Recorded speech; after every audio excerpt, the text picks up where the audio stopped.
السلام عليكم ورحمة الله وبركاته. أفضل الصلاة والسلام على سيد المرسلين وآل بيته الطيبين الطاهرين. شلونكم؟ عساكم بخير حبيباتي وخواتي. طبعا أشكركم جزيل الشكر.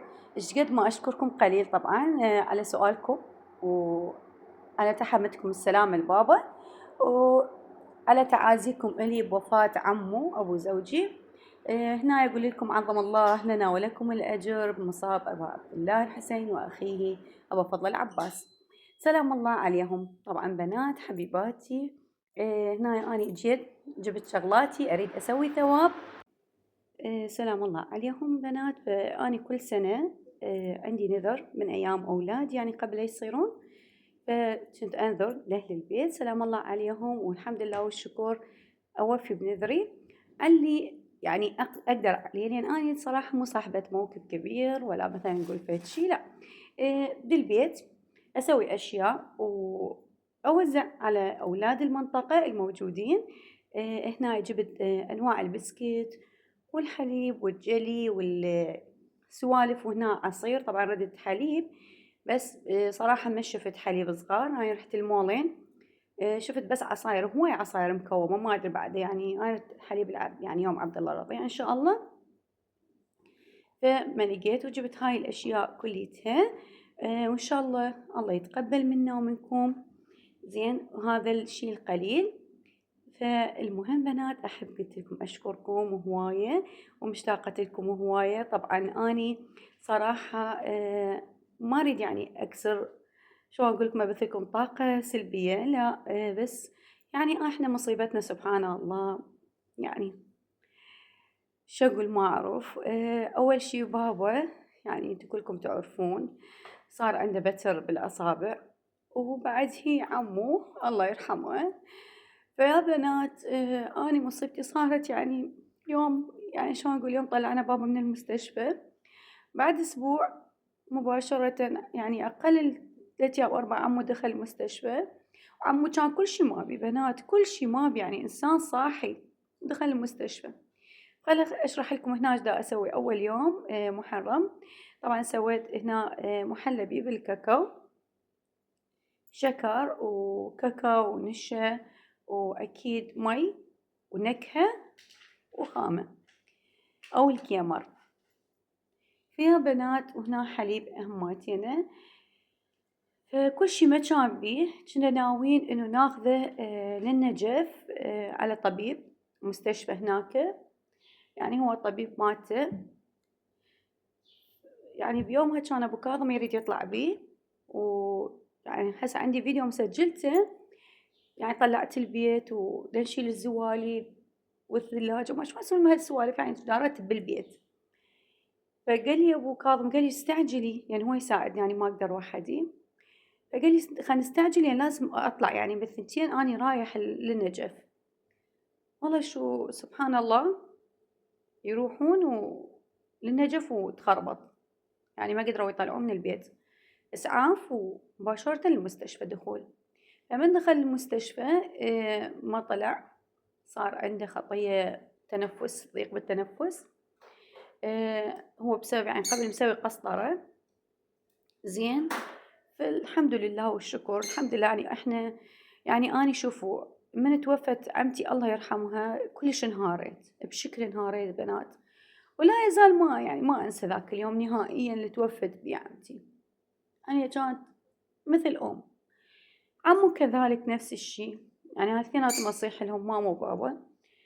زين، فما شفت منهم إلا كل طيب، لكن عمو الحمد لله والشكر، إيش قد ما أقول بحقه، إنسان متدين بنات، إنسان مؤمن، إنسان صايم مصلي قيام الليل، الحمد لله والشكر.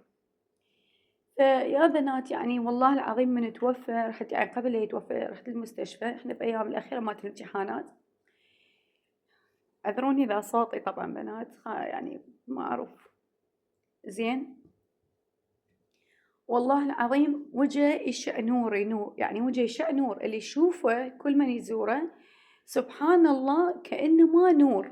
والله يا شو احكي لكم ما أعرف، يعني ما كان يقبل لا واحد يعني يغيب واحد، مثلا نقعد مجموعة لا تغتابون أحد لا تنمون لا هاي، يعني الحمد لله. فصح أني هسه مقهورة بشكل.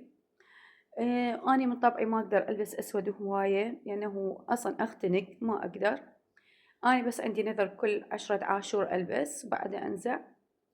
لكن العمو لبست أسود يعني تقريبا لحد 40 بيومين كلش تمرضت بشكل اسم الله عليكم سمعوا العافية، يعني كلش انتهيت. ما يعني هذا هو خلاص. حتى أبو كاظم كان يقول لي معودة لا يصير بيكي وتروحين وراه. فأني مو يعني هاي لا، العمو الحمد لله مرتاحة.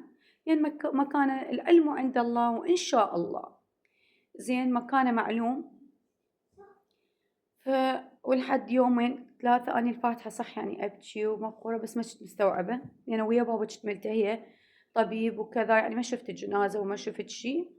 بس ما رحت يعني للمقبرة اسم الله يعني انهارت خلاص يعني أبو كاظم قوة سحبني من القبر. زين يعني إذا أقول لك شو أقول لكم بنات والله العظيم وأنتوا تشوفون برمضان إذا ما أروح يدز لي حصة مالتي يعني شلون كلها رايحة وأني ما رايحة يدز لي الأكل مالتي تشوفون شتو بالفيديوهات. يعني هو كان كلش يعني شحكي قليل بحقه. فالمهم حبيباتي أشكركم جزيل الشكر حبيت أحكي لكم حالة وفاة عمو. وهنا بنات أني سويت هذا المحلبي بالكاكاو. والحمد لله هنا اجوني ماما واختي هماتينا بقوا عندي ليلة واحدة وراحوا. زين بقوا عندي ليلة واحدة وراحوا بنات. فأني سويت هناك دا أسوي بالمحلبي مالتي. فماما كانت تقول لازم أني أشارك عندنا موكب قريب يعني مالت أخو زوجي. فراحت هي هماتينا أخذت سهم وراحت لهناك يعني هي مشاركته بمبلغ مالي. فأني هناك عادي يعني زوجي هو مشارك بس أنا هنا بالبيت أحب أدي يعني شلون أقول نذري بإيدي أسوي لأنه الحمد لله فضل الله سبحانه وتعالى. بفضل الله سبحانه وتعالى وأهل البيت أنا ما قصروا وياي. زين ألف الحمد لله والشكر يا رب العالمين. شوف بنات هنا العشاء مالتنا عسر سويت كباب طاوة. لأنه كنت حايرة ما عرفت ماما وأختي مطوني يعني خبر يجون وانتوا تعرفون أبو كاظم مو بالبيت. فقلت ماما قالت لي لا تكلفي نفسك أي شيء كان اعتيادي المهم نكون متواجدين يعني سوا. فأنا سويت كباب طاوة وحمص الطماطة أكيد هي طماطة لاج عصير طيبة وياها وزلاطة وكذا يعني هيجي وشاي وجبن ما جبن. المهم سهمكم ألف عافية. وهنا الغدا مالتنا هماتينا. فحبيت أدمج لكم فيديوهات لأنه أنا صار لي كم يوم مو كم يوم وإنما شهر وأكثر غايبة عنكم. والله العظيم يا بنات هذا ثاني يوم يعني اليوم نقول قلت خلي هماتينا أسوي. طبعا أنا أحب أول أيام أسويها مثلا هيك شغلات لأن أنتم تعرفون الأطفال ما يحبون الشيء الحلو. فاللي الله مكني عليه واللي أقدر أسويه إن شاء الله ما أقصر.